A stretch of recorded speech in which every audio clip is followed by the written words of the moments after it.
बदलते वक्त की हर बड़ी खबर और नए भारत का नया नजरिया। नमस्कार, मैं हूं अर्चित और आप देख रहे हैं 4 AM टुडे टीवी।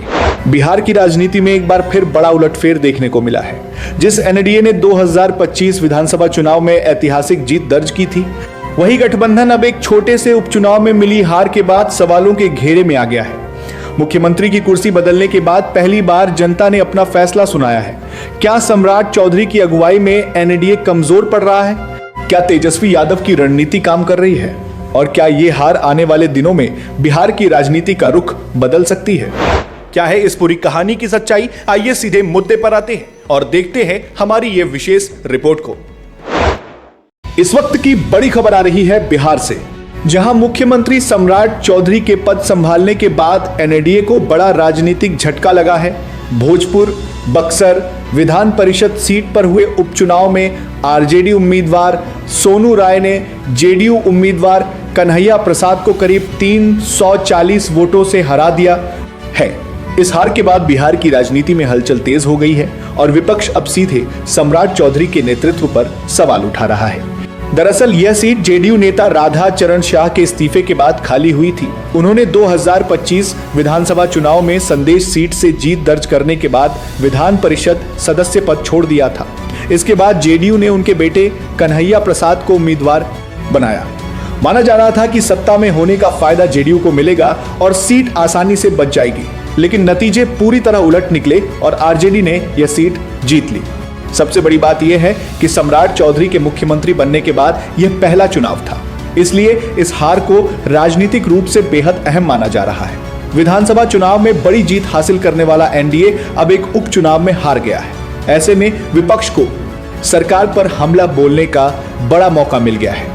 आरजेडी नेता तेजस्वी यादव ने इस जीत के बाद बड़ा बयान दिया। उन्होंने कहा कि जब चुनाव बैलेट पेपर से होता है तो बीजेपी टिक नहीं पाती। उन्होंने चुनावी पारदर्शिता को लेकर भी सवाल उठाए और कहा कि लोकतंत्र में जनता का भरोसा बनाए रखने के लिए बैलेट पेपर से चुनाव कराने पर चर्चा होनी चाहिए। नमस्कार।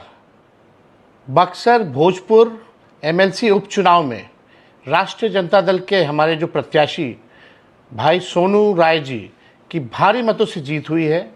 एनडीए को करारा हार का सामना करना पड़ा है। मैं अपने दल के सभी नेताओं को, कार्यकर्ताओं को, मतदाताओं को शुभकामनाएं और बधाई देता हूं।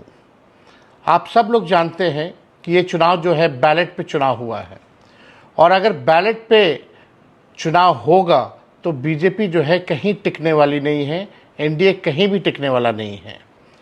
आप सब लोगों को पता होगा कि जब बैलेट पे बिहार विधानसभा की गिनती हुई थी, जो अभी विधानसभा का चुनाव खत्म हुआ, राष्ट्रीय जनता दल और महागठबंधन के प्रत्याशी लगभग 150 से भी ज़्यादा सीटों पर विजय प्राप्त किए थे।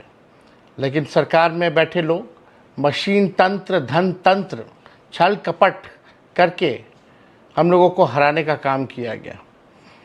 आज भी अगर मशीन से गिनतियां होती हैं तो पूरा दिन लग जाता है, रात के 1-2 बजे तक गिनती होती है। पहले भी वही होता था, लेकिन कोई फ़र्क नहीं है। तो हम ये कहते हैं कि भाई जब समय उतना ही लग रहा है तो बैलेट पे ही क्यों नहीं वोटिंग हो। और बैलेट पे वोटिंग होती है तो परिणाम आप सब लोग जानते हैं कि एनडीए कहीं टिकने वाला नहीं है, बीजेपी कहीं टिकने वाला नहीं है। मैं पुनः बक्सर के, भोजपुर के मतदाताओं को, पार्टी के कार्यकर्ताओं को, हमारे गठबंधन के नेताओं को मैं दिल से धन्यवाद देना चाहता हूं। बहुत बहुत धन्यवाद।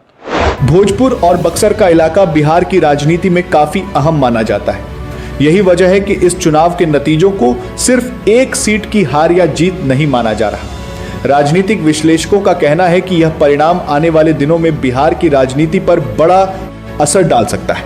चर्चा यह भी है कि जेडीयू के अंदर सब कुछ ठीक नहीं चल रहा था और भीतरघात की वजह से भी पार्टी को नुकसान उठाना पड़ा। इस उपचुनाव में करीब 97.96% मतदान हुआ था और मैदान में कुल 6 उम्मीदवार थे, लेकिन असली मुकाबला एनडीए और आरजेडी के बीच ही माना जा रहा था। अब इस जीत के बाद आरजेडी कार्यकर्ताओं में जबरदस्त उत्साह है, जबकि एनडीए में चिंता बढ़ गई है।